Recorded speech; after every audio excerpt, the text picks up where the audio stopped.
It's the same hustle, it's the same thing. The same tears on everything. Maybe one day we'll see we're one big family, like it's one ghetto. It's the same sunshine, it's the same rain, the same struggle just to maintain. Maybe one day we'll see we're one big family, like it's one ghetto.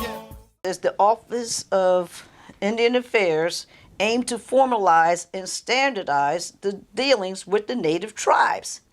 So it was charged with mediating disputes and managing military actions when conflicts arose between the Native Americans and the indigenous people and the Native Americans and the settlers that were moving all onto this property and all of that. Yeah. Okay. It's all in the cowboy movies. Yes, yes.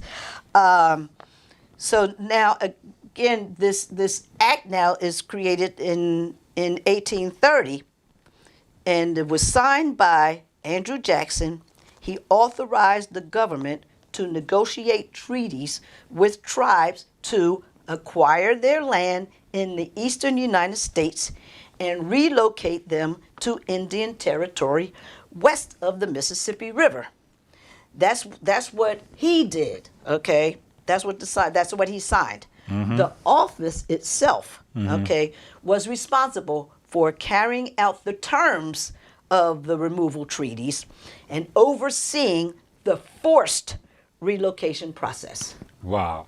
Okay, and so it's written into their structure, into their organization tactics, that we're going to, if they don't move on their own, we're going to forcibly remove these native tribes, right? Which gets us back to stage 5 of organization, where they speak specifically with respect to using the military or militia to conduct genocidal tactics, right?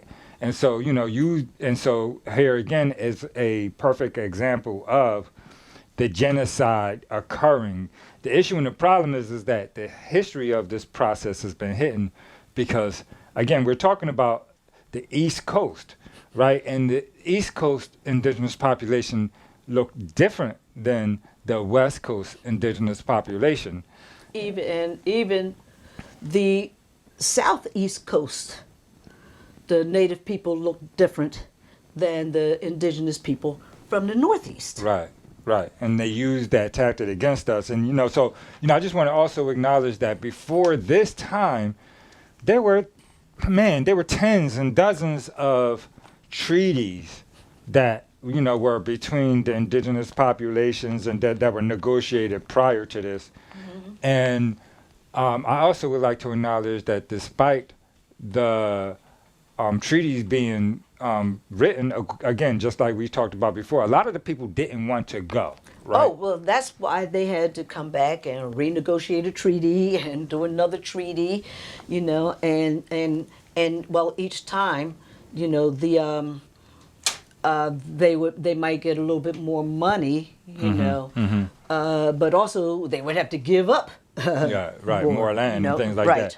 And so now we have them removing the because it's like, look, at this point, it's like, look, the people, if they don't want to move, then they got to go. Then and guess what? And if they don't go, they don't have to. They can stay, but they will no longer be a member of your tribe. They're just going to become an American citizen. So if they want to stay, they can stay. They just be an American citizen and no longer a member of the tribe. Okay, so let's talk about that, because isn't that called the Trail of Tears? Yes, well, the Trail of... Most of the time when people talk about the removal, they do mention that terminology, Trail of Tears. However, and they say it's specifically talking about the Cherokee, when the Cherokee was not the only tribe, like we were saying, there were thousands of tribes that got removed.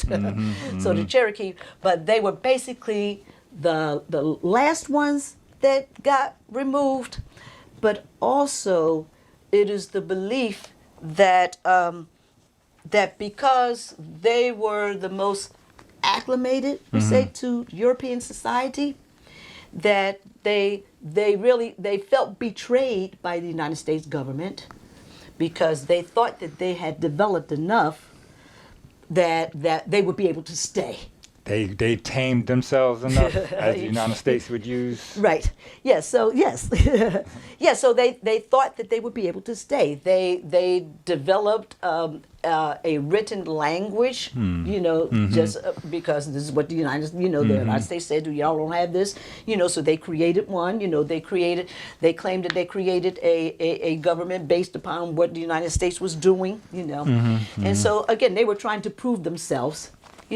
Worthy to them. However, that did not take place, and the terminology, from what I read, that the terminology Trail of Tears really came out of something that one of the Cherokee wrote in their own language, describing what was happening with the people. And I forget the exact terminology that they called it, but they called it the trail of, of something, and tears. And they turned it into Trail of Tears.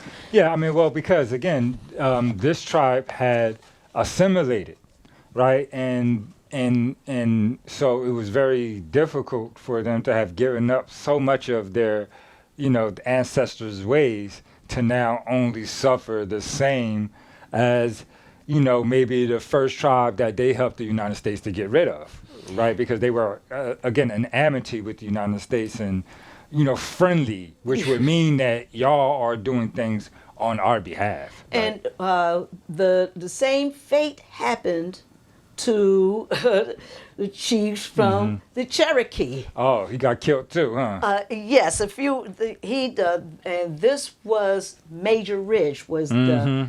And again, Major he was given the title Major because he fought in the war. I think it was with Andrew Jackson, and Andrew Jackson gave him that title Major. I do believe. Okay.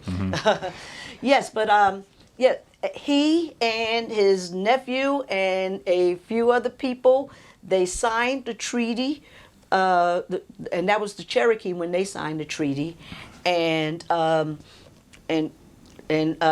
Ross, who is a famous chief, that was opposing these other people, and the people were behind John Ross. Okay. There's another story about John Ross. Yeah, I'm about to say, yeah. But so, again, a lot of these chiefs that were doing these, these treaties were winding up dead. Yes, and he got killed. Like I said, he got killed, and the other people, the other four people that were part of, they called them the Treaty Party, and the four people that were part of that Treaty Party, they got killed. Yeah, off with their heads, even some of the times, right? Literally, right? We was not playing that. But with that being said, close to ending the show today, and I just wanted to make sure we went through a few things, and the reality is that, Mr. President Andrew Jackson, he actually signed into law almost 70 removal treaties, right? And so, again, the Trail of Tears is only one of almost 70 removal acts that the United States had developed, and that as a result, almost 50,000 Native Americans was moved west of the Mississippi. Now, granted, it were millions of indigenous Native Americans, right? And so they say that all of the natives moved west, right? But only 50,000 of them moved. And the rest of us got re-identified, right? We became American citizens. And as American citizen, you're only one of two groups. You either white or you colored / Negro. So blood quantum doesn't come into it at all. Nope. But it's close to the show. I don't want to cut anything out, so we have to wrap it up for this show. Yeah. In the next show, we'll start getting into the early 1840s and 50s and the development of the bureaucracy after the Trail of Tears, or the Dawes Rolls, and start that process. Okay. All right. Cool. I hope that you've enjoyed the show. Thank you again. I'm your host, Tavis Sanders, also known as Red Tail Hawk. We'd like to give a warm thanks and welcome to my mother and our co-founder, Renee Sanders, also known as Red Silver Fox. And we hope to see you again on Discussions with Indigenous Education, the Genocide of the Dark-Skinned Indian. Peace. Peace.